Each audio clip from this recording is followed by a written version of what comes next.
I first poked my nose in this theatre in the spring of 1976, and at that point I didn't think I'd be up here speaking to you tonight. The thing about working at Metro, I always feel, is it spoiled me for working anywhere else. Not only have I had the chance to play the most amazing parts in the most wonderful plays, like The Crime of Miss Jean Brodie, Hobson's Choice, Fallen Angels, Solid Gold Cadillac, Noises Off, and Enchanted April. All the of latter, those are directed. Quiet in the Cheap Seats. The latter three were all directed by my very capable friend, Kathy Morrison, but also because of the equally amazing production styles, and values, and facilities. No helping to build the set or sew costumes. No changing in broom closets. No performing extracts in shopping malls to generate an audience. No rehearsing in someone's basement and having an hour to adjust to your set before the audience comes in.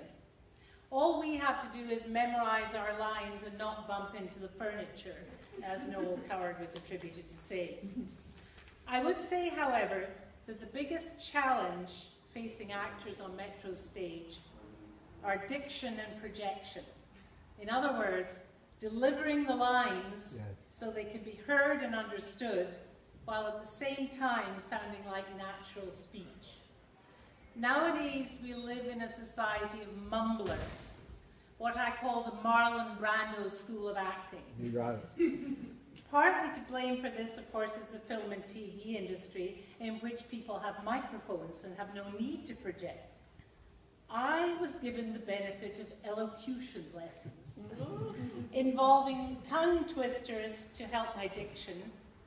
Can you imagine an imaginary menagerie manager imagining managing an imaginary menagerie? Now you're just showing off. Well, of course, that's what I'm here for.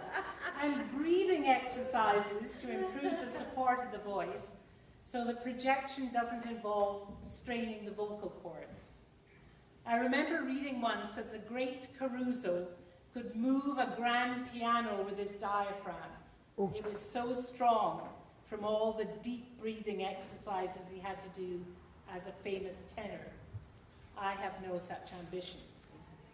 The other tricky thing about Metro stage is the fly gallery, the lofty space above the stage for hanging backdrops.